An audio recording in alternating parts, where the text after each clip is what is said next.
Good evening, and welcome to another delightfully morbid journey through history. Tonight, we're going to do something special, something that will make you grateful for your morning commute, your Netflix subscription, and the fact that your biggest workplace hazard is probably a paper cut or Karen from accounting. We're going to drop you directly into the sandals of a Roman gladiator, circa 85 CE, during the height of the empire's bloodthirsty golden age. Now, before we begin this charming tale of state-sponsored murder disguised as entertainment, I want you to dim the lights, get comfortable, and prepare to experience what it was really like to wake up knowing that your job description literally includes trying not to die horribly in front of 50,000 screaming strangers. Think of it as the ultimate workplace horror story, except instead of a toxic boss, you get a trident to the face. So grab your favorite beverage, settle in, and let's explore why being a Roman gladiator made being a medieval plague victim look like a spa vacation. You wake up in ancient Rome. The good news? You're alive. The bad news? You're about to become someone else's afternoon entertainment. It's dawn, and the first thing that hits you isn't the Mediterranean sun streaming through the barred windows of your cell. No, it's the smell. Imagine if a gymnasium, a slaughterhouse, and a public toilet had a baby, then left that baby to ferment in the Italian heat for about 6 months. That's your morning aromatherapy, courtesy of the Ludus Gladiatorius, the gladiator school that's now your home, your workplace, and quite possibly your tomb. You're lying on what Romans generously call a bed, though it's really just a straw mat that's seen more bodily fluids than a hospital emergency room. The straw is older than some of the gladiators, and considerably more comfortable than your chances of retirement. Around you, 30 other men are waking up to the same delightful reality, though men might be generous. Some are barely old, enough to shave, assuming they could afford razors, which they can't because they're slaves. Yes, that's right. You're a slave. Specifically, you're what Romans call a damnati ad gladium, condemned to the sword. Maybe you were a prisoner of war from Germania, where you made the tactical error of fighting against the most efficiently violent empire in human history. Maybe you were a criminal who thought robbing a senator was a good idea. Or maybe you just looked at someone the wrong way on a Tuesday. Roman justice was about as predictable as a toddler with a sugar high. The wooden door to your cell. And let's be generous and call it a door rather than that thing preventing you from making a run for it creaks open like the gates of hell auditioning for a horror movie. In walks Cassius, your Lanista. That's the owner and trainer of your gladiator school. And he has all the warmth and compassion of a tax collector with hemorrhoids. Cassius looks at you the way a butcher looks at a particularly expensive cut of meat, with professional interest and absolutely no emotional attachment. He's invested about 500 denarii in your training so far, which is roughly equivalent to buying a decent used car, except cars don't need to be fed, watered, and prevented from committing suicide. Rise and shine, meat, he says, in Latin, though the tone needs no translation. It's the universal language of get up, or I'll make your day significantly worse. You struggle to your feet, and immediately every muscle in your body files a formal complaint. Yesterday's training session involved enough physical punishment to make a medieval torture device seem like a massage chair. Your thighs feel like someone replaced your muscles with concrete mix. Your shoulders ache like you've been carrying the weight of Rome itself. And there's a persistent stabbing pain in your lower back that suggests your spine has developed commitment issues. But here's the thing about being a gladiator. Pain is just Tuesday. Complaining about it is like complaining that water is wet or that emperors are insane. It's not a bug in the system, it's a feature. After the morning pep talk from Cassius, which consists primarily of reminders about what happens to gladiators who don't perform up to standard, spoiler alert. It involves being fed to wild animals. You shuffle toward what Romans optimistically call the washing facilities. Now, when you hear Roman baths, you might think of those luxurious marble pools you've seen in movies, with rose petals floating on crystal clear water while beautiful people discuss philosophy. Forget that imagery immediately. What you're approaching is a stone trough that looks like it was designed by someone who heard about hygiene secondhand and decided to wing it. The water in this trough has seen more naked gladiators than a discount brothel, and it has the clarity of chocolate milk mixed with regret. There's no soap. Soap is for citizens, not human fighting cocks. Instead, you get to scrub yourself with a mixture of olive oil and sand, which sounds romantic until you realize you're essentially exfoliating with the ancient equivalent of sandpaper. You splash the questionable water on your face and immediately understand why Romans had such a complicated relationship with their gods. If you were divine, would you want to be associated with this? The water smells like it's been aged in a barrel of disappointment, with hints of human despair and just a touch of cholera. But here's where it gets interesting from a historical perspective. Romans were actually obsessed with cleanliness, just not your cleanliness. Citizens could enjoy elaborate bathhouses with hot pools, cold pools, steam rooms, and massage services. You, on the other hand, get to share murky water with Brutus the Thracian, who hasn't met a hygiene practice he couldn't ignore. The olive oil part of your cleaning routine serves a dual purpose. First, it's supposed to clean you, though clean is doing a lot of heavy lifting in that sentence. Second, it makes you slippery in combat, which sounds like an advantage until you realize that slippery and holding a sharp weapon don't typically go together like wine and cheese. You work the oil into your skin, trying not to think about where it came from or what it was previously used for. Roman olive oil was often recycled more than plastic bottles in a hippie commune. That oil on your body might have previously lubricated chariot wheels, been used to fuel lamps, or served as a cooking medium for someone's dinner. It's the ultimate multitasker, though its resume is somewhat concerning. The sand part of your scrubbing routine is particularly delightful. It's not the fine, Instagram-worthy sand from some tropical beach. No, this is gritty, coarse sand that feels like it was specifically designed to remove not just dirt, but several layers of skin and possibly your will to live. You scrape it across your body with what Romans call a strigil, a curved bronze tool that looks like it was designed by someone who really didn't like human skin. As you scrape away yesterday's training sweat, blood, and existential dread, you can't help but notice that some of your fellow gladiators are missing pieces. Marcus, the Murmelo, is short a few fingers from a training accident last month. Gaius the Gaul has a scar across his chest that looks like someone tried to open him like a letter. And Lucius, well, Lucius lost an eye to a particularly enthusiastic sparring partner and now wears an eye patch that makes him look like a pirate who's really let himself go.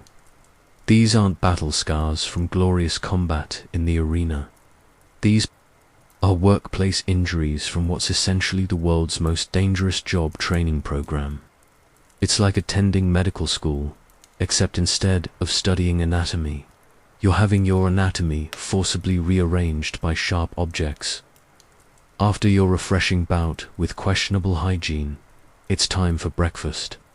Now, when you think of Roman cuisine, You might imagine elaborate feasts with exotic delicacies, wine flowing like water, and dining experiences that last for hours. You can stop thinking about that right now, because you're about to discover what Roman cuisine looks like when it's designed by someone whose primary concern is keeping you alive just long enough to die entertainingly. You shuffle into the dining hall, which is really just a large room with wooden benches and tables that have seen more carnage than a battlefield. The tables are scarred with knife marks, stained with various bodily fluids, and wobble with the uncertainty of someone who's given up on life.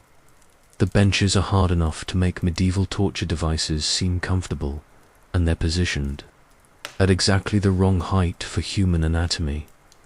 Breakfast arrives in bowls that might have been clay once, but now look like they've been excavated from an archaeological disaster site. The main course is called pools, a barley gruel that has all the visual appeal of wet concrete and roughly the same nutritional value. It's grey, lumpy, and has the consistency of something that gave up trying to be food somewhere around the 2nd century BCE. Mixed into this culinary masterpiece are beans, lots and lots of beans. Gladiators were sometimes called hordearii, which means barley men, though walking gas factories might have been more accurate. The bean-heavy diet served a practical purpose. Beans are cheap, filling, and provide protein. They also turn the gladiator barracks into a symphony of digestive distress that would make a sewage treatment plant seem fragrant by comparison. But here's the fascinating part. This terrible diet was actually specifically designed. Roman physicians, and I use that term loosely, considering their medical knowledge made witch doctors look like brain surgeons, believed that a grain-heavy diet would build bulk without muscle definition. They wanted gladiators to be substantial and meaty, better for absorbing sword wounds and putting on a good show when they bled. You see, the Romans understood something about entertainment that modern reality TV producers have rediscovered. Audiences want spectacle, not efficiency. A gladiator who died too quickly was bad for business. A gladiator who was too muscular might be too good at not dying. So they fed you a diet designed to make you soft around the edges, literally. Your breakfast also includes a generous helping of something Romans called posca, which is essentially vinegar mixed with water and optimism. It's the ancient equivalent of a sports drink, if sports drinks were designed by someone who actively hated athletes. Posca tastes like someone took wine, let it sit in the sun until it developed anger issues, then mixed it with the tears of disappointed parents, but serves a purpose beyond making you question your life choices. The acidity helps prevent scurvy, which is important because dying of malnutrition before you can die in the arena would be terrible for the entertainment value. It's also supposed to provide energy, though energy in this context means the bare minimum required to swing a sword without immediately fainting. As you choke down your breakfast, you can't help but notice the hierarchy even here. The veteran gladiators, the ones who've managed to not die for more than a few months, get slightly better portions. Their gruel has actual chunks of meat in it, probably from animals that died of natural causes, like being stabbed repeatedly. The rookies, like yourself, get the basic package: gruel, beans, and the crushing realization that this is your life now. The dining experience is accompanied by the cheerful conversation of men who know they might be dead by sunset. Topics of discussion include whose turn it is to clean the latrine. It's always someone's turn. Whether Marcus's infected sword wound is going to kill him before his next fight, probably, and the various creative ways they've seen fellow gladiators die. There are more than you'd think. After breakfast has settled into your stomach like a lead weight with commitment issues. It's time to get fitted for your armor. Now, when you think of Roman gladiator armor, you might imagine something like what you've seen in movies: polished bronze gleaming in the sunlight, perfectly fitted to heroic physiques, looking both practical and cinematically appealing. Reality, as always, is here to disappoint you. You're led to the armory, which looks like what would happen if a medieval weapons shop had a nervous breakdown and decided to specialize in second-hand murder equipment. The walls are lined with armor pieces that have seen more action than a battlefield medic, and each piece has its own unique history of previous owners who are no longer in a position to write reviews. Lucius the Armorer, a man who lost 3 fingers to his own profession and seems to consider this a reasonable occupational hazard, sizes you up with the professional detachment of a mortician measuring a corpse. He's going to determine what type of gladiator you'll be, which is essentially like choosing your preferred method of public humiliation. You look like a murmelo, he grunts, which in gladiator terms means you're going to be the heavily armored guy who moves like a turtle and fights with all the grace of a drunken elephant. Murmelos were designed to fight retieri, the net and trident guys who moved fast and fought dirty. It's like being assigned to play the role of target in a game of let's see how creatively we can poke holes in this person. Your helmet is brought out first, and it's a marvel of Roman engineering in the sense that it was engineered by Romans who had very different ideas about head protection than modern safety standards would recommend. It's made of bronze that's seen better centuries, with a face mask that has eye holes roughly the size of keyholes and a breathing system that suggests its designer had never actually tried breathing. The helmet smells like Caesar's sandals after a particularly long parade, a combination of old sweat, metal polish, and the accumulated fear of every gladiator who wore it before you. The interior is lined with leather that's been softened by the previous owner's perspiration and terror, giving it the consistency of something that's given up trying to be leather. When you put it on, the world immediately becomes a much smaller, scarier, and more claustrophobic place. Your vision is reduced to 2 narrow slits that make peripheral vision a fond memory. Your hearing becomes muffled, as if someone wrapped your head in blankets and then dunked you underwater. And your breathing, well, let's just say that the Romans had very optimistic ideas about how much oxygen a person actually needs to remain conscious. The body armor comes next. Your manica, the arm guard, is a series of overlapping metal plates held together by leather straps and pure wishful thinking. It covers your sword arm, which is useful, assuming you can still move your sword arm once it's encased in what feels like a metal straitjacket designed by someone who'd never seen a human arm in action. Your leg armor, or ochria, covers your left leg from knee to ankle.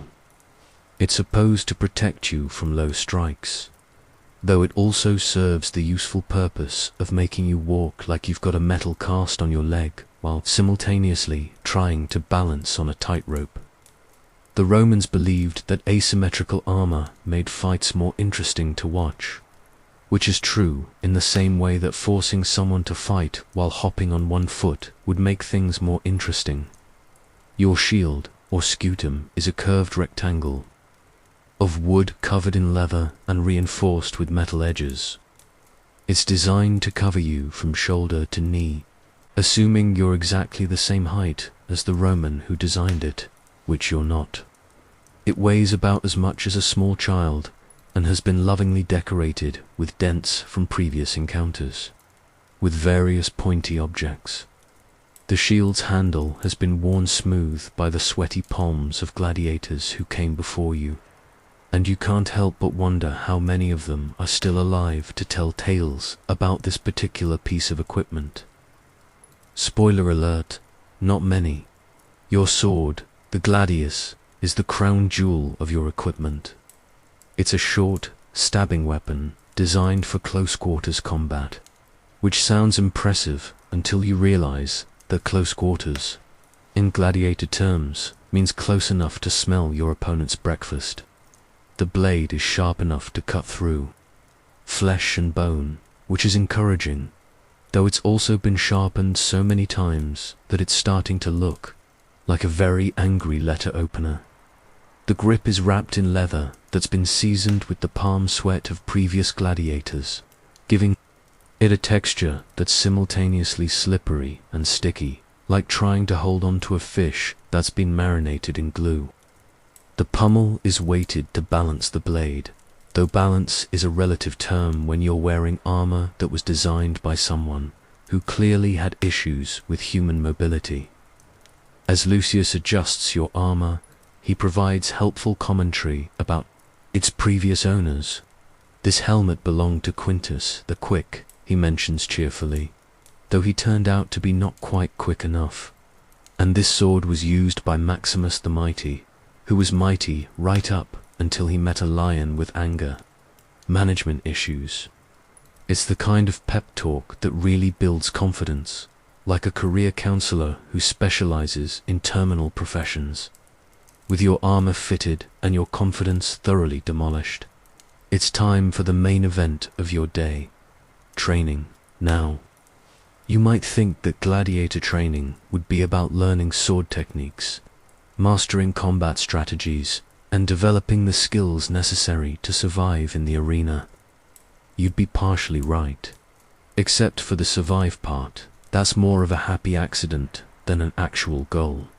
You're led to the training ground, which is a sandy courtyard surrounded by walls high enough to discourage escape attempts and low enough to allow spectators to watch the educational process of turning human beings into entertainment products. The sand isn't there for aesthetic purposes. It's there to absorb blood, sweat, and the occasional bodily fluid that results from terror-induced incontinence. Your trainer is a man called Doctor, which means teacher in Latin, though his teaching methods would make a drill sergeant seem like a kindergarten teacher having a particularly gentle day. Doctor is a former gladiator who managed to survive long enough to retire, which, in gladiator terms, means he's achieved something roughly equivalent to winning the lottery while being struck by lightning during a solar eclipse. He's missing an ear, half of his left hand, and most of his faith in human decency. But he's alive, which makes him spectacularly overqualified to teach people how to not die immediately in combat. His teaching philosophy can be summarized as, if you're not bleeding, you're not learning, and if you're not learning, you'll be dead soon anyway. The first part of training involves learning to move in your armor, which is like learning to dance while wearing a suit made of kitchen appliances. Every step requires careful consideration, every movement needs to be calculated, and every turn risks throwing you off balance like a drunk giraffe attempting ballet. You practice basic footwork, which sounds simple until you realize that basic footwork in gladiator training means learning to shuffle, pivot, and dodge while wearing equipment that was designed by someone who apparently believed that human joints were just suggestions rather than actual anatomical requirements. The training dummy, called a pales, stands in the center of the yard, like a scarecrow that's seen some serious action. It's made of wood and has been stabbed, slashed, and beaten so many times that it looks like it's having an existential crisis. You're supposed to practice your sword techniques on this dummy, though the dummy has the distinct advantage of not fighting back, which makes it significantly less dangerous than your eventual opponents. Doctor demonstrates the proper striking technique, which involves a series of movements that look graceful when he does them, and like interpretive dance, performed by someone having a seizure when you attempt them. The gladius is designed for thrusting rather than slashing, which means you need to get close enough to your opponent to have an intimate conversation before you can effectively stab them. Thrust, don't slash Dr. Bellows as you flail away. At the training dummy with all the precision of a windmill in a hurricane. The gladius is for making holes, not for chopping vegetables. Save the chopping for the kitchen. In here, we puncture. Your first attempts at combat technique result in you nearly falling over, getting tangled in your own equipment, and managing to miss a stationary target from a distance of 3 feet. It's the kind of performance that would be hilarious if it weren't so pathetically tragic. The shield work is even more challenging. The scutum isn't just defensive equipment, it's also a weapon. Romans perfected the art of shield bashing, turning defense into offense with the kind of creative violence that made their empire famous. You're supposed to learn to block incoming attacks while simultaneously positioning your shield to strike your opponent, which is like trying to pat your head and rub your stomach while someone throws knives at you after an hour of individual training. Doctor decides it's time for sparring practice. This is where the educational process transitions from uncomfortable to genuinely life. You're paired with Gaius, a veteran gladiator who has the look of someone who's made peace with violence and invited it to move in permanently. Gaius approaches sparring with the casual professionalism of someone who inflicts trauma for a living. He's not trying to hurt you, he's trying to teach you, but his teaching methods involve hitting you with wooden swords until you either learn to defend yourself or lose consciousness. It's very effective pedagogy, assuming you're educational. Goals include developing a working relationship with pain. The wooden practice swords, called rudies, are designed to simulate real combat without causing immediately fatal injuries. They're heavy enough to build strength, balanced enough to teach proper technique, and solid enough to leave bruises that will remind you of your lessons for weeks to come. Your first sparring session lasts approximately 30 seconds before Gaius lands a strike that sends you sprawling in the sand like a dropped sack of disappointed grain. The impact of hitting the ground while wearing armor creates a sound like someone dropping a full set of pots and pans down a flight of stairs. Dead Doctor announces cheerfully. In the arena, you would now be feeding the lions, assuming the lions weren't insulted by the quality of the meal. You pick yourself up, dust off the sand, and prepare to try again. This process repeats itself roughly 20 times over the next hour, with minor variations in the specific way Gaius demonstrates your inadequacy. Sometimes you're killed by a thrust to the chest. Sometimes it's a shield bash that knocks you unconscious. Once memorably, you manage to defeat yourself by tripping over your own feet and impaling yourself on your own practice sword. The other gladiators gather around too. Watch your training sessions with the kind of professional interest that doctors show when observing a particularly unusual disease. They offer helpful commentary like try not dying so quickly and maybe consider a career in accounting. And I've seen scarecrows with better combat instincts. But here's the thing about gladiator training. It's not really about making you good at fighting. It's about making you good at dying spectacularly. The Romans understood that audiences didn't come to see efficient combat. They came to see drama, blood, and the kind of theatrical death scenes that would make Shakespeare jealous. You're being trained to put on a show, not to win fights. The best gladiators weren't necessarily the most skilled warriors, they were the ones who could make their eventual defeat look heroic, tragic, and entertaining. It's like learning to be a stunt performer, except the stunts are designed to potentially kill you and the audience is hoping they will. After your morning training session leaves you looking like you've been beaten with a sack of angry Romans, it's time to visit the medicus, the Gladiator school's medical professional. Now, when you hear Roman medicine, you might think of the sophisticated medical knowledge that Romans are famous for, their surgical techniques, their understanding of anatomy, their systematic approach to healing. You can forget all of that immediately, because you're about to experience Roman medicine as practiced by someone whose medical training consisted primarily of, I once saw a guy get his arm cut off and he didn't die immediately.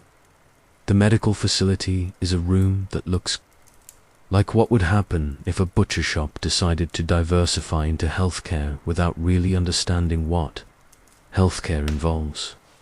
The walls are lined with shelves containing jars filled with substances that might have been medical supplies once, but now look like they're plotting against humanity. The medicus, a man called Hippocrates, not the famous one. This is more like Hippocrates' drunk cousin who dropped out of medical school, examines your training injuries with the professional interest of someone who's seen more human damage than a battlefield surgeon, but has significantly less idea what to do about it. "Ah," he says, looking at a particularly colorful bruise on your ribs. Classic gladius contusion. Very common, very painful, very likely to get worse before it gets better. His diagnostic technique consists primarily of poking your injuries with his finger and asking, "Does this hurt?" When you confirm that yes, being poked in your fresh wounds does indeed hurt, he nods sagely as if this information provides crucial medical insights. The treatment begins with what Romans call balancing the humors, which is their way of saying, "We have no idea what's wrong with you, so we're going to try some random stuff and see what happens." According to Roman medical theory, all illness is caused by an imbalance of 4 bodily fluids: blood, phlegm, yellow bile, and black bile. It's like an ancient version of WebMD, except with more leeches and less accuracy. Hippocrates decides that your bruises are caused by an excess of blood, which in Roman medical terms means it's time for bloodletting. He produces a bronze knife that looks like it was designed by someone who'd heard about surgical precision secondhand and decided to wing it. The blade is sharp enough to cut through flesh, but dull enough to make the experience as unpleasant as possible. "This will balance your humors," he explains, as he makes small cuts on your arms to let the excess blood drain out. It's the kind of medical logic that would make a witch doctor reconsider his career choices. You're losing blood because you've been beaten up, so the solution is to lose more blood on purpose. It's like treating a headache by hitting yourself in the head with a hammer until you forget about the original pain. The bloodletting is accompanied by the application of various poultices and ointments that smell like they were mixed in a sewer by someone with a grudge against human skin. One particularly aromatic paste contains crushed beetles, fermented fish sauce, and what Hippocrates cheerfully describes as the concentrated essence of disappointment. But the real highlight of your medical treatment is the introduction of leeches. Roman physicians loved leeches the way modern doctors love antibiotics. They used them for everything, regardless of whether they made any sense. Got a sword wound? Leeches. Broken bone? Leeches. Existential dread about your career prospects? Believe it or not, also leeches. The leeches are kept in a clay jar that looks like it's been condemned by whatever health department might have existed. In ancient Rome, they're black, slimy, and move with the kind of purposeful determination that suggests they've been looking forward to this moment for quite some time. Hippocrates applies the leeches to various parts of your body with the casual professionalism of someone who's made peace with the fact that his job involves applying parasitic worms to injured people. The leeches attach themselves with what can only be described as enthusiastic professionalism. immediately beginning their work of balancing your humors by drinking your blood. The leeches will remove the corrupted blood, Hippocrates explains, leaving only the good blood behind. It's the kind of medical theory that sounds reasonable until you think about it for more than 30 seconds and realize that it makes about as much sense as treating dehydration by removing all your water, while the leeches are doing their work. Hippocrates prepares what he calls a restorative tonic. This turns out to be a mixture of wine, vinegar, crushed herbs, and what appears to be the powdered remains of various small animals. It tastes like someone took medicine, mixed it with regret, and then aged it in a barrel of disappointment. Drink this, he instructs. It will restore your vital essence and prepare you for combat. The tonic burns going down and leaves an aftertaste that suggests your mouth is being punished for crimes it didn't commit. You suspect that the restorative properties involve making you so miserable that your original injuries seem pleasant. By comparison, the medical treatment concludes with Hippocrates wrapping your wounds in bandages that look like they were previously used for other purposes and have been repurposed through the ancient Roman equivalent of recycling. The bandages smell like they've seen some serious action and haven't been properly cleaned between patients. Rest, drink plenty of fluids, and try not to die before your next fight. Hippocrates advises with the bedside manner of someone who's given up trying to be encouraging.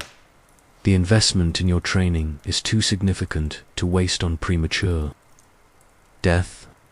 It's the kind of medical advice that really puts your health in perspective.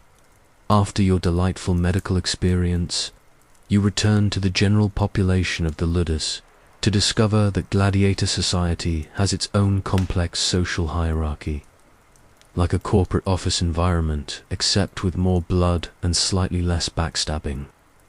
Actually, scratch that. There's definitely more literal backstabbing. At the top of the gladiator food chain are the veterans, the grizzled survivors who've managed to not die for more than a year, which in gladiator terms makes them practically immortal. These are the gladiators who've developed name recognition, fan followings, and the kind of reputation that comes from repeatedly not being killed in public.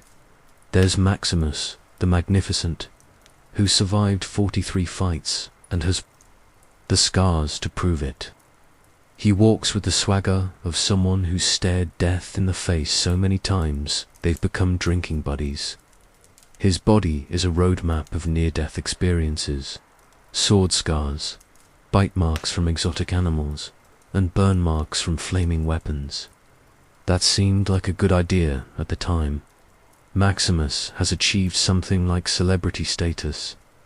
Roman women throw flowers at him during fights, merchants pay him to endorse their products, and children play games pretending to be him.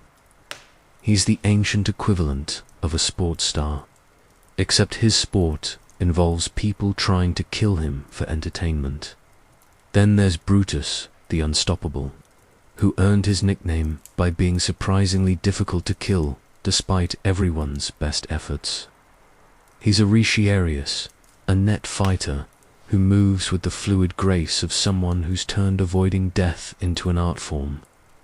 Brutus has the kind of professional confidence that comes from turning disadvantage into advantage and making survival look effortless.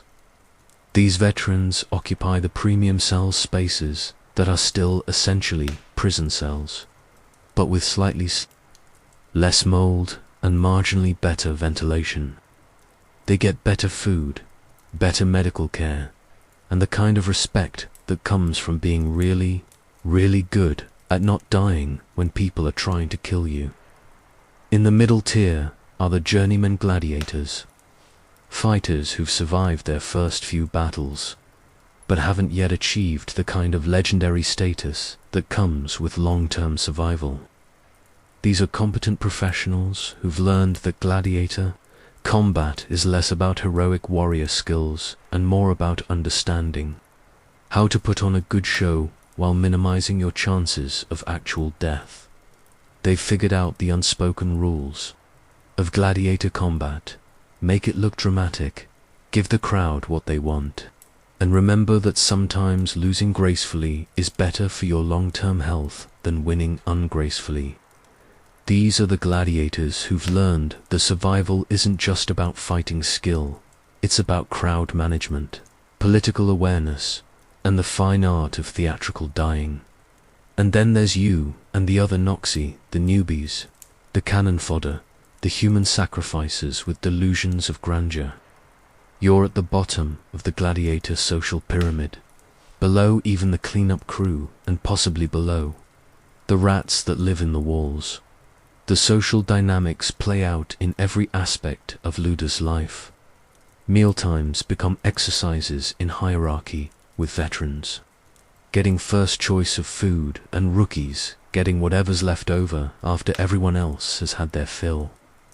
Training schedules favor the established fighters, who get prime training time with the best equipment, while new gladiators get the leftover slots with equipment that's seen better centuries. Even sleeping arrangements follow the pecking order. Veterans get cells closer to the bathhouse such as it is, and farther from the latrines, which are exactly as horrible as you'd imagine. Rookies get cells that are conveniently located next to everything that smells terrible and far from everything that doesn't. But the real social dynamics become apparent during the evening meal, when the day's training is over and the gladiators gather to share food, stories, and the kind of gallows humor that develops among people who know they're probably going to die horribly in the near future. The conversation topics are surprisingly varied. Veterans share tactical advice about different types of opponents, discussing the fighting styles of various gladiator classes, the way sports analysts discuss team strategies. They talk about crowd psychology, how to read an audience, how to play to their expectations, and how to turn a potentially fatal situation into a career-advancing opportunity. The trick with lions, Maximus explains to a group of attentive rookies, is not to run. Running just triggers their hunting instinct. Instead, you want to back away slowly while maintaining eye contact and looking as large and intimidating as possible. Of course, this is easier said than done when you're wearing a helmet that limits your peripheral vision and armor that makes you move like you're underwater. Brutus shares wisdom about fighting other gladiators. Every fighter has a tell, some little habit or movement that gives away their next move. Spend the first few minutes of a fight learning your opponent's tells, and you'll have a significant advantage, assuming you survive the first few minutes, which is a bigger assumption than you might think. The veterans also discuss the business side of gladiator combat. Successful gladiators can earn prize money, sponsorship deals, and even their freedom, though freedom is more theoretical than practical for most gladiators. They talk about developing a personal brand, cultivating relationships with wealthy patrons, and the politics of arena scheduling. It's not just about fighting, explains Cassius during one of his rare visits to the dining hall. It's about entertainment value. A gladiator who wins quickly and efficiently is less valuable than a gladiator who puts on a good show. The crowd wants drama, they want suspense, they want to feel like they're witnessing something special. Your job is to give them that experience, whether you win or lose. The rookies, meanwhile, bond over their shared terror and inexperience. You form alliances based on mutual incompetence and the understanding that you're all probably going to die together. These friendships are intense, but brief, the gladiator equivalent of wartime friendships, forged in crisis and measured in days rather than years. You develop a particular bond with Marcus, a young Gaul who was captured during a border skirmish and sold into gladiator slavery. Marcus has the wide-eyed optimism of someone who still believes he might survive this experience, which would be endearing if it weren't so tragically misguided. I heard that some gladiators earn their freedom, Marcus whispers during the evening meal, his voice filled with the kind of hope that makes hardened veterans shake their heads sadly. If we're good enough, if we put on good shows, maybe we can buy our way out. The veterans overhearing this conversation exchange the kind of looks that parents give when their children ask if Santa Claus is real. Technically possible, but requiring a level of sustained luck that borders on divine intervention. The social hierarchy also extends to relationships with the Ludus staff. The trainers treat veterans with something approaching respect, the kind of professional courtesy you'd show to a valuable piece of equipment that might explode if mishandled. Rookies, on the other hand, are treated like disposable training materials, useful for teaching veterans new techniques and for absorbing damage during practice sessions. Even the guards who patrol the Ludus show differential treatment. Veterans are watched carefully but not harassed. They've proven their value and earned a measure of trust. Rookies are watched like potentially rabid animals who might do something unpredictably stupid at any moment, which is actually a fairly accurate assessment as you settle into the brutal routine of gladiator life. You begin to understand that you're not just a fighter, you're a business investment, walking around in expensive armor. The economics of gladiator combat are as complex as they are disturbing, and you're right in the middle of a financial ecosystem built on human suffering and public entertainment. Your Lanista, Cassius, has invested significant money in your training, equipment, and upkeep. A new gladiator represents an initial investment of about 500 denarii, roughly equivalent to a skilled craftsman's annual salary. This covers your purchase price if you were bought as a slave, your basic training, your armor and weapons, and your room and board during the training period. But the real money comes from successful gladiators, who develop followings and can command higher appearance fees. A popular veteran gladiator might earn 1,000 denarii per fight, with the Lanista taking a significant cut. The most successful gladiators become celebrities, endorsing products, appearing at private parties, and generating revenue streams that extend far beyond the arena. The betting system adds another layer of economic complexity. Wealthy Romans bet enormous sums on gladiator fights, creating a gambling economy that rivals modern sports betting. The odds are calculated based on fighting records, physical condition, and public popularity. As a rookie, you're basically the gladiator equivalent of a long shot. High risk, potentially high reward, but mostly just high risk. Cassius explains the business realities during one of his motivational speeches, which sound more like investment presentations than pep talks. Each of you represents a significant financial commitment. Your training costs money. Your equipment costs money. Your food and medical care cost money.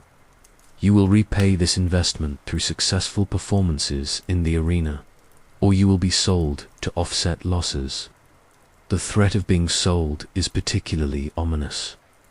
Gladiators who fail to perform adequately can be sold to other schools, to private collectors, or worst of all, to the beast hunts, the morning entertainment where criminals and failed gladiators are fed to wild animals for the crowd's amusement. It's the gladiator equivalent of being traded to the worst team in the league. Except the worst team in this case involves being eaten alive by lions. The medical costs alone are staggering. A gladiator's career involves a constant cycle of injury and recovery, with medical expenses that would make modern health insurance companies weep. Every training session results in cuts, bruises, and minor injuries.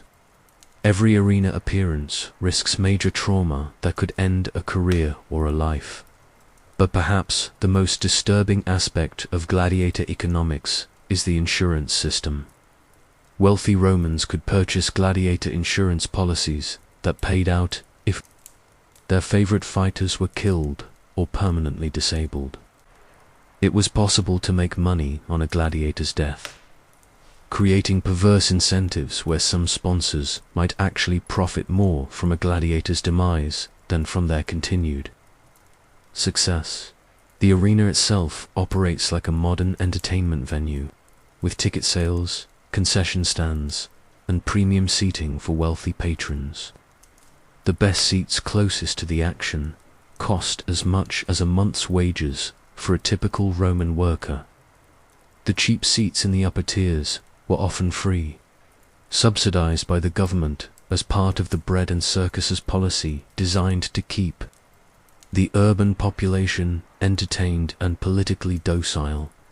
Gladiator merchandise was a thriving business. Successful fighters' images appeared on pottery, jewelry, and household items. Gladiator-themed restaurants served meals named after famous fighters. Children played with gladiator action figures made of clay and bronze.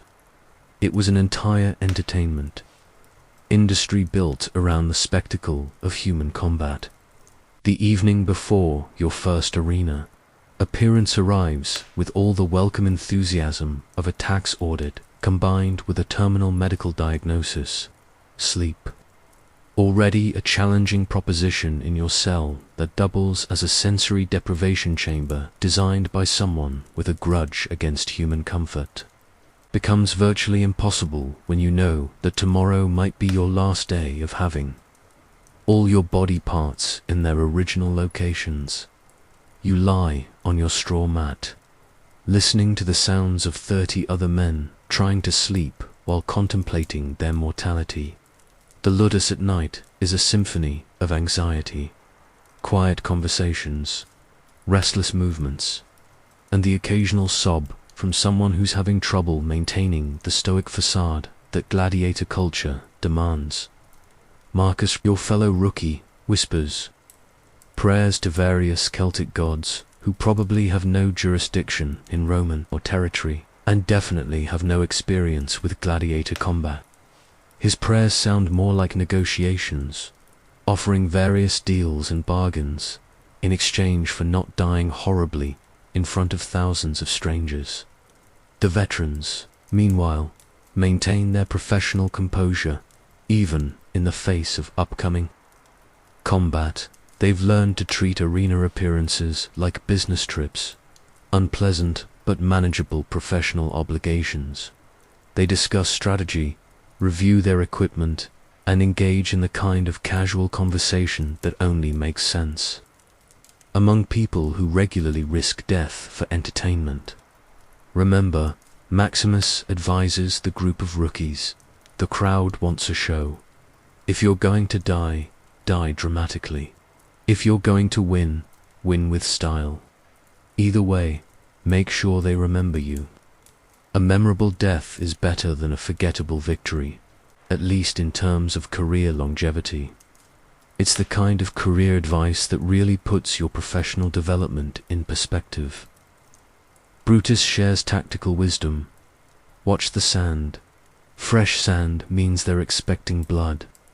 If the sand is already stained, it means the previous fights were entertaining, and the crowd will have high expectations. If the sand is pristine, they're hoping for a bloodbath, and you're expected to provide it. The pre-fight meal arrives at sunset, a special dinner designed to provide energy for the next day's combat, while also serving as what might charitably be called a last meal. The food is slightly better than usual, which means it's merely terrible rather than actively threatening to your digestive system. The meal includes meat, actual identifiable animal protein, rather than the mysterious substances that usually pass for protein in gladiator cuisine. The meat is from animals that died recently and of identifiable causes, which represents a significant upgrade in food quality. There's also bread that's relatively fresh, and wine that hasn't yet achieved the consistency of vinegar with anger management issues. But the real purpose of the pre-fight meal isn't nutritional, it's psychological. It's a ritual that marks the transition from training to actual combat, from practice to the real thing. The slightly improved food quality serves as a reminder that tomorrow you'll either be celebrating victory or feeding the scavengers that clean up after arena events.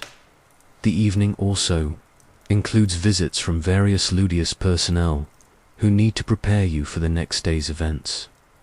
The armorer checks your equipment one final time, making adjustments and repairs that might mean the difference between life and death.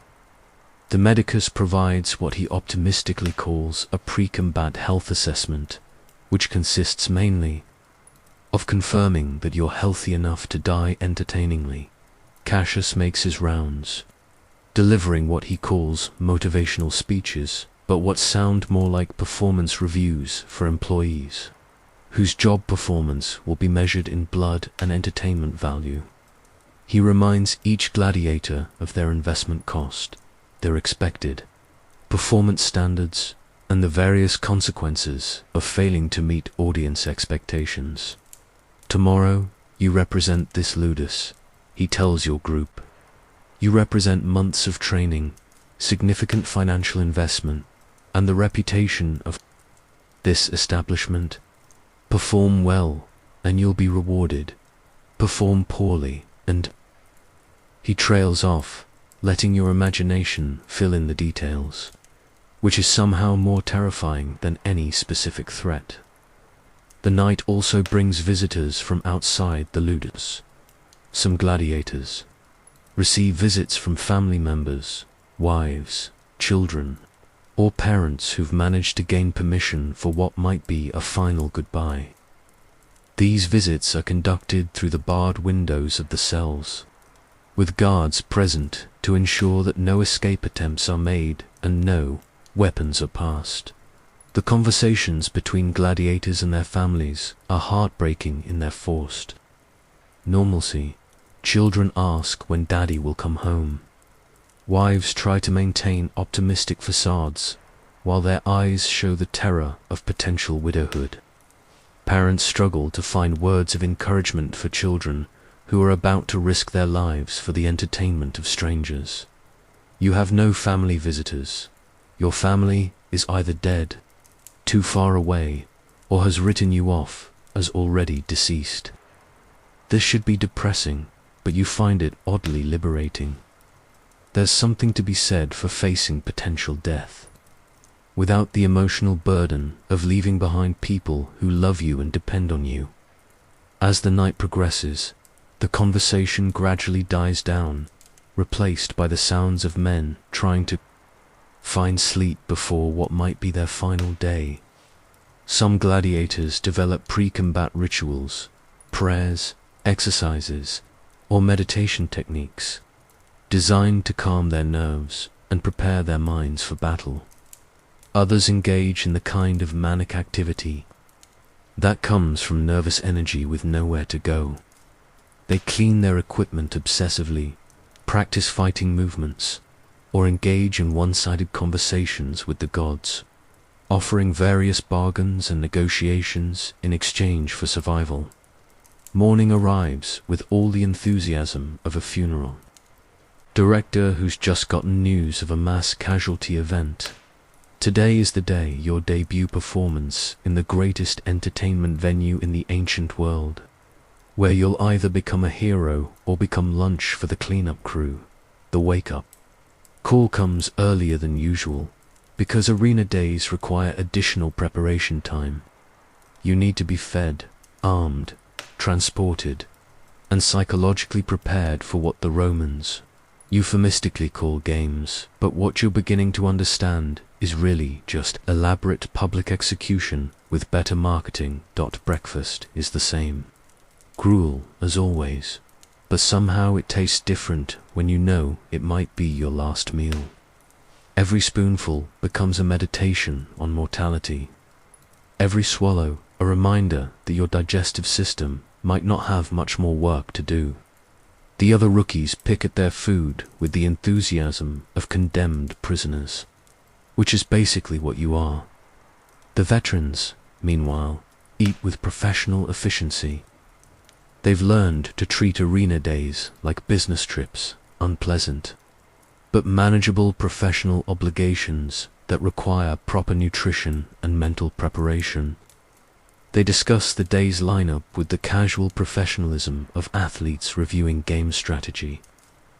3 beast hunts in the morning, Maximus notes, reviewing the day's schedule, then the public executions at noon, where the afternoon entertainment, which means the crowd will be warmed up and ready for serious action.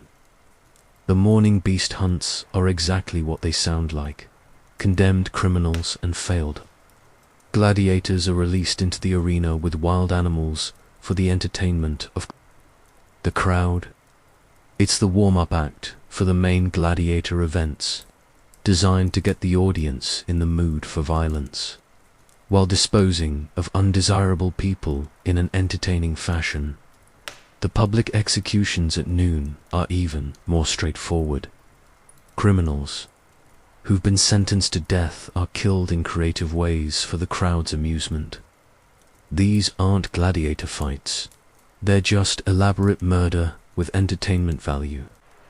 The Romans had developed public execution into an art form with themed deaths, historical reenactments, and seasonal specialties. But the afternoon gladiator matches are the main event, the premium entertainment that people pay top prices to see. This is where skill, training, and showmanship combined to create the spectacle that made Roman arenas famous throughout the empire. After breakfast, it's time for the final equipment check. Your armor is inspected, adjusted, and blessed by various minor gods who specialize in protecting people who are about to do incredibly dangerous things for money. The blessing ceremony involves burning incense, reciting prayers, and the ritual sacrifice of a chicken whose only crime was being available when religious services were needed. The chicken dies with more dignity than most gladiators, which is either inspiring or deeply depressing, depending on your perspective. Your weapons receive similar attention. The gladius is sharpened to razor perfection, balanced, and blessed with oils that are supposed to bring luck in combat. The shield is reinforced, the straps are checked, and the metal fittings are polished until they gleam like the sun reflecting off a lake of regret. The armorer makes final adjustments to your gear, tightening straps, adjusting fit, and providing last-minute advice about equipment management during combat. Keep your shield up, he instructs. Keep your sword ready, and try not to trip over your own feet. More gladiators die from equipment malfunctions than from superior opponents. It's the kind of professional advice that really puts your career prospects in perspective. The journey from the Ludus to the Colosseum is a procession that combines elements of a parade, a funeral march, and a perp walk. You and your fellow gladiators are loaded into wagons that look like they were designed by someone who'd heard about transportation secondhand and decided to improvise. The wagons are essentially mobile cages, wooden boxes with iron bars that allow spectators to get a good look at the merchandise while preventing the merchandise from making any sudden career changes. You're chained together like a Roman chain gang, which is exactly what you are, except with better armor and worse life expectancy. The ride through the streets of Rome provides your first real glimpse of the city that rules the known world, and it's both magnificent and terrifying. The buildings tower above you like monuments to human ambition and architectural excess. The streets are paved with stones that have seen more history than most civilizations, and they're filled with citizens going about their daily business, as if the spectacle of chained gladiators being transported to their potential deaths is just another Tuesday in the Eternal City. The crowds that gather to watch your procession treat you like celebrities heading to a premiere, except the premiere might end with your death, and the celebrities are slaves who are legally considered property. Children run alongside the wagons, pointing and shouting the names of famous gladiators they recognize. Adults place bets on your chances of survival with the casual enthusiasm of people discussing whether 5 denarii says the big one dies. First you hear one spectator tell another, "He's too slow." The fast ones always outlast the big ones in gladiator fights. It's the kind of career assessment that really makes you question your professional development choices. The Colosseum appears in the distance, like a monument to human ingenuity applied to the problem of killing people entertainingly. It's massive, imposing, and beautiful in the way that only buildings designed for mass violence can be. The architecture is a masterpiece of engineering, designed to hold 50,000 spectators while providing optimal viewing angles for watching human beings fight to the death. As your wagon approaches the arena, you can hear the crowd already gathering inside. The sound is like nothing you've ever experienced, a low rumble of conversation, excitement, and anticipation that rises and falls like the breathing of some enormous beast. It's the sound of 50,000 people who've paid money to watch you either triumph gloriously or die horribly, and they're not particularly concerned about which outcome they witness. The gladiator entrance to the Colosseum is underground, a network of tunnels, chambers, and preparation areas that exist beneath the arena floor. This subterranean world is where gladiators wait, prepare, and try not to think about the fact that the next time they see sunlight, they might be dead. You're unloaded from the wagons and herded into holding areas that look like they were designed by someone who understood that condemned prisoners don't require luxury accommodations. The chambers are stone-walled, dimly lit, and smell like fear mixed with disinfectant and the lingering aroma of previous occupants, who may not have left under their own power. The waiting area is filled with other gladiators from different schools, creating a diverse collection of trained killers, who are all professionally committed to making each other's day significantly worse. There are Thracians with their distinctive armor and curved swords, Secutors with their heavy shields and stabbing swords, and Retieri with their nets and tridents, who move like deadly fishermen. The atmosphere is professional but tense, like a backstage area at a theater where the play might end with actual death and the audience is hoping it will. Gladiators stretch, check their equipment, and engage in the kind of pre-performance rituals that help manage performance anxiety when the performance involves mortal combat. Some gladiators pray to their preferred gods, offering bargains and negotiations in exchange for survival. Others engage in visualization exercises, imagining successful combat scenarios while trying not to think about the unsuccessful ones. A few veterans nap with the casual professionalism of people who've learned to treat potential death as just another job hazard. The signal comes like a death knell wrapped in ceremony. It's time for your grand entrance into the arena. You and your fellow gladiators are lined up in formation, arranged by gladiator type and experience level, preparing for what Romans call the pompa, the ceremonial parade that introduces the day's entertainment to the crowd. The gates to the arena floor open with a grinding sound that seems to echo from the depths of the underworld. Suddenly, you're walking into sunlight so bright, it's like stepping into the surface of the sun. and the sound of the crowd hits you like a physical force. 50,000 Romans are on their feet, cheering, shouting, and making enough noise too. Wake the dead, which is ironic, considering that's potentially where you're headed. The sound is overwhelming, like being inside a thunderstorm made of human voices. Individual shouts blend into a wall of noise that makes thinking difficult and concentrating nearly impossible. The arena floor is covered in fresh sand, as Brutus predicted, which means the crowd is expecting blood and you're expected to provide it. The sand is pristine, unmarked by the violence that's about to unfold, like a blank canvas waiting for an artist whose medium is human suffering. The Colosseum itself is even more impressive from the inside. The architecture soars above you in tiers of marble and stone, each level filled with spectators who've paid increasingly expensive prices to get better views of your potential demise.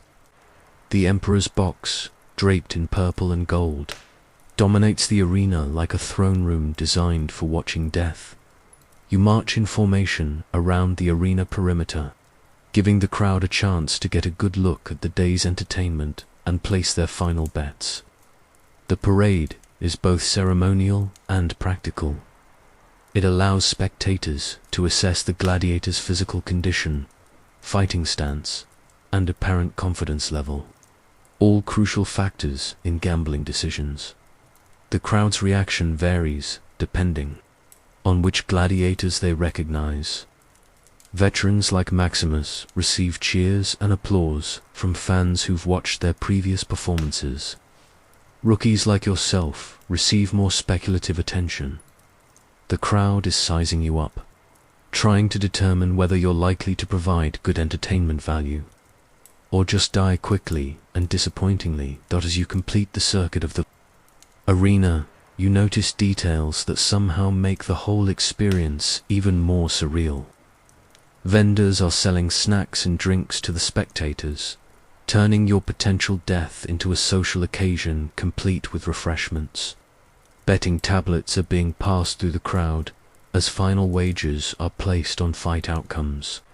The Emperor himself is present for today's games, sitting in his elaborate box surrounded by advisors, guards, and what appear to be professional entertainment critics. Emperor Domitian watches the proceedings with the casual interest of someone reviewing a business investment, which is essentially what gladiator games are. A massive public works project designed to keep the population entertained and politically compliant. The parade concludes at the Imperial Box, where tradition requires the gladiators to deliver the famous salute, Ave Imperator, Morituri te salutant, Hail Emperor, those who are about to die salute you. It's the ancient equivalent of saying thanks for the opportunity to possibly die horribly for your entertainment. The Emperor acknowledges the salute with a casual wave, like a CEO acknowledging employees at a company picnic where some of the employees might not survive the team-building exercises after the ceremony. You're led back to the preparation areas to wait for your specific fight. The matches are scheduled throughout the afternoon, with different types of combats designed to provide variety in the entertainment. Beast hunts, gladiator duels, group battles, and specialty acts are all part of the program. Your fight is scheduled for the middle of the afternoon program, prime time for gladiator entertainment. You're matched against another rookie, a Germanic tribesman named Wulfric, who looks like he was carved from stone by someone with a grudge against human proportions. He's massive, scarred, and has the look of someone who's made peace with violence and invited it to be his permanent roommate. The matchup makes sense from an entertainment perspective. Two rookies fighting each other creates drama without risking valuable veteran gladiators. The crowd gets to see new talent while the Ludus owners avoid losing significant investments. It's a win-win situation for everyone except you and WULFRIC.S. You wait for your turn.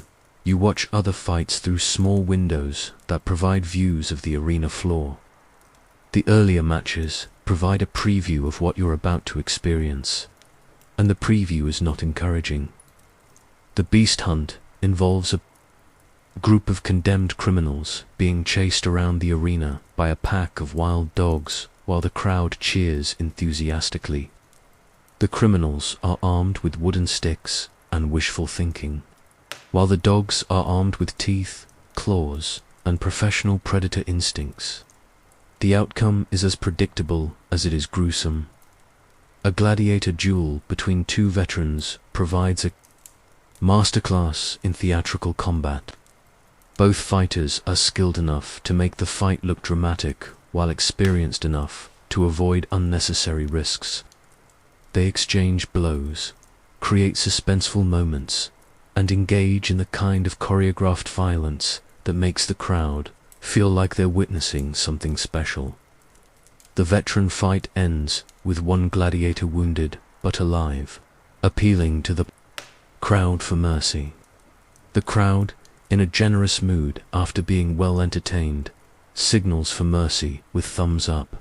The emperor agrees, and both gladiators leave the arena alive, having successfully performed their roles in the afternoon's entertainment. Your fight, however, is unlikely to involve such professional courtesy.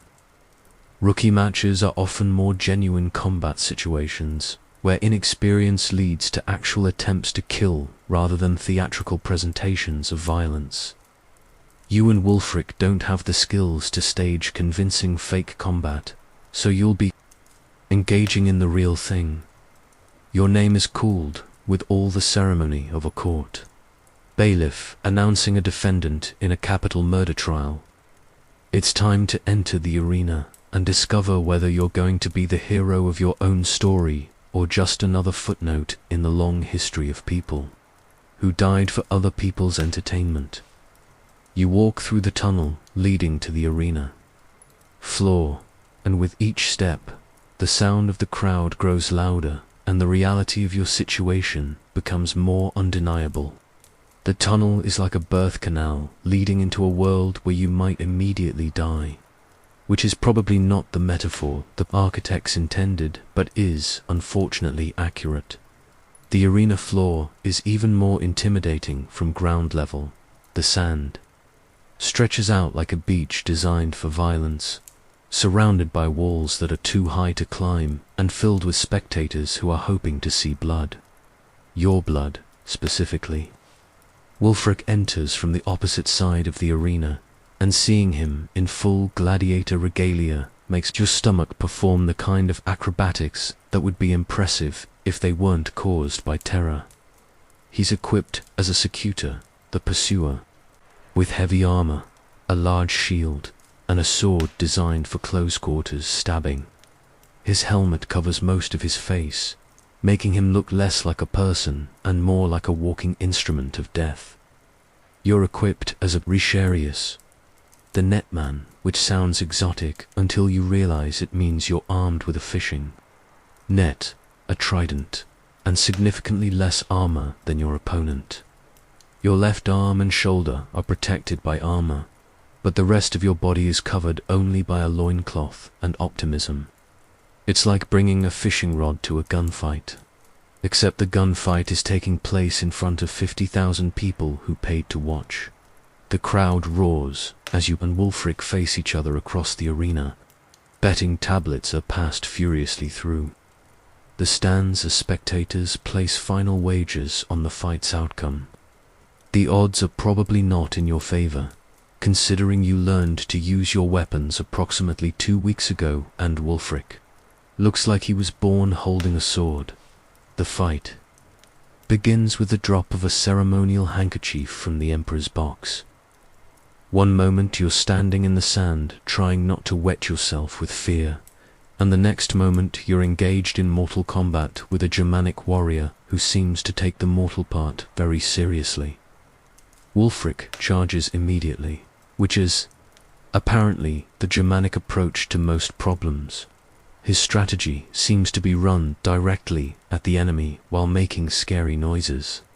Which would be more amusing if the enemy weren't you and the scary noises weren't actually quite terrifying. Your net training kicks in through sheer muscle memory. You cast your net in a wide arc, hoping to entangle Wulfric's legs and bring him down. The net flies through the air with all the grace of a drunk bird, and by some miracle of physics or divine intervention, it actually catches Wulfric around the ankles. The big Germanic warrior crashes to the sand with a sound like a collapsing building, and suddenly you have the advantage. The crowd roars its approval. Apparently bringing down a heavily armored opponent with a fishing net is the kind of spectacle they came to see. But Wulfric isn't finished. He cuts through the net with his gladius faster than you thought possible, and rolls to his feet with the grace of someone who's fallen down professionally before. Now he's angry, embarrassed, and armed, which is a combination that suggests your life expectancy has just decreased significantly. The fight that follows is less like the choreographed combat of the veterans and more like two barely trained amateurs, trying to kill each other with medieval weapons while 50,000 people critique their technique. You dance around the arena, trying to stay out of reach of Wulfric's sword, while looking for opportunities to use your trident. Your advantages are speed and reach. The trident is longer than the gladius, and your lighter armor allows you to move more quickly. Your disadvantages are basically everything else. Wulfric has more armor, more experience with violence, and the kind of Germanic berserker mentality that makes him remarkably difficult to discourage. The fight continues for what feels like hours, but is probably only minutes. You manage to land a few glancing blows with your trident, drawing blood and earning cheers from the crowd. Wulfric, meanwhile, gets close enough several times to remind you that his sword is very sharp and he's very motivated to use it. The turning point comes when Wulfric overcommits to an attack, lunging forward with all his weight behind his sword. Thrust. You manage to sidestep the attack barely, and his momentum carries him past you. For a moment, his back is exposed, and you have a clear shot with your trident. This is the moment that defines your entire gladiator career. You can deliver a killing blow to Wulfric's exposed back, earning victory and survival. Or you can hesitate and probably die for your mercy. You hesitate. It's not that you're too noble to strike a man from behind. Nobility is a luxury you can't afford in the arena.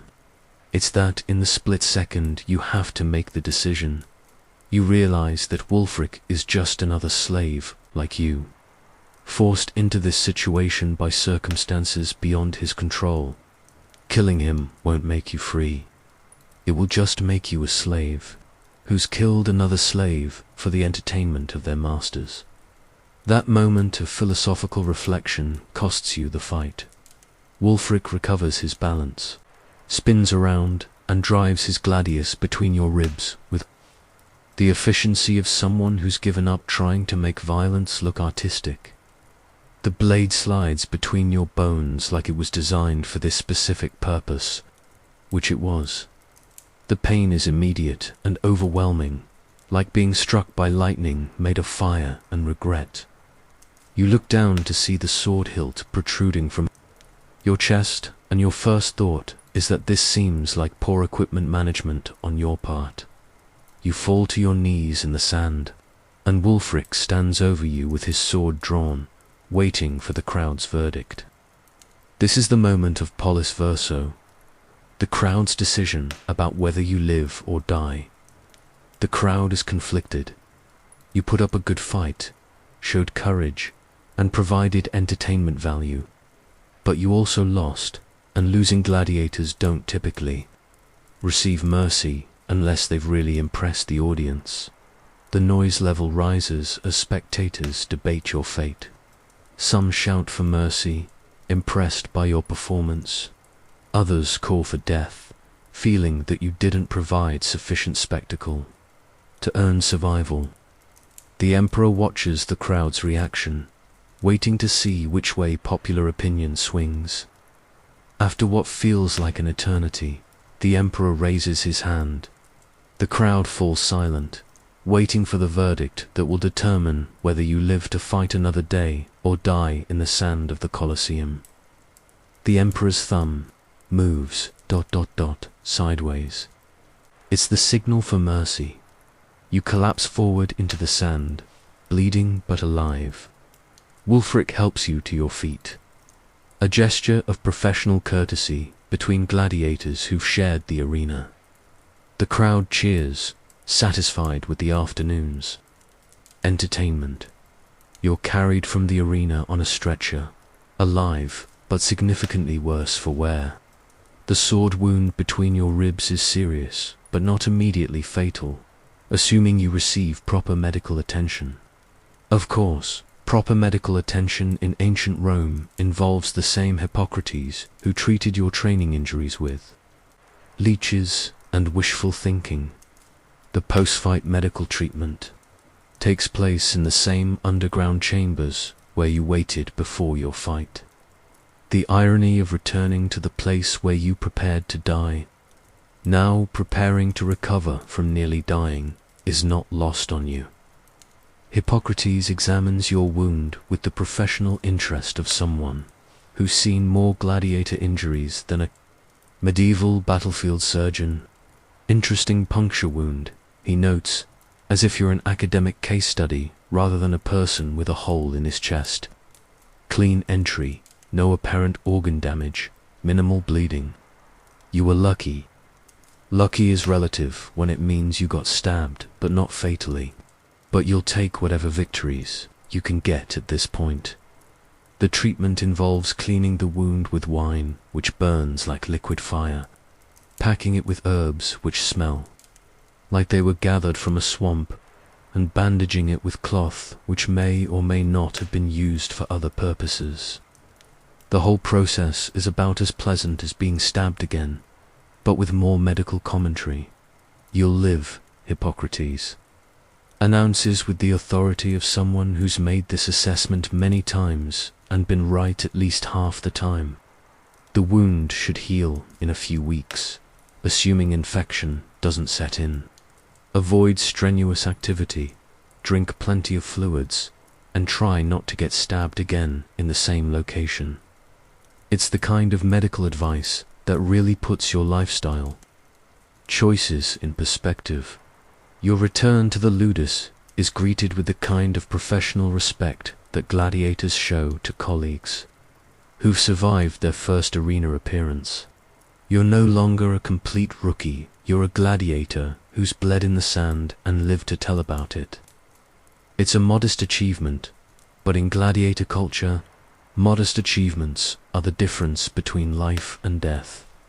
The veterans congratulate you on your survival with the casual professionalism of people who understand that not dying is a significant career accomplishment in your line of work. Maximus nods approvingly. Good fight, he says. You showed heart, and you earned the crowd's respect. That's worth more than victory sometimes. Brutus offers practical advice. The wound will heal stronger than the original tissue. You'll have a scar, but scars are good for the gladiator image. The crowd likes fighters who look like they've seen action. The other rookies look at you with a mixture of respect and envy. You've crossed the threshold from training to actual combat, and you've returned alive. That makes you a veteran of sorts. Someone who's faced the ultimate test of gladiator life and survived. But the reality of your situation hasn't fundamentally changed. You're still a slave, still owned by Cassius, and still expected to fight in the arena whenever the entertainment schedule requires it. Your survival has earned you the right to risk your life again in future fights. which is the gladiator equivalent of a promotion with increased responsibilities.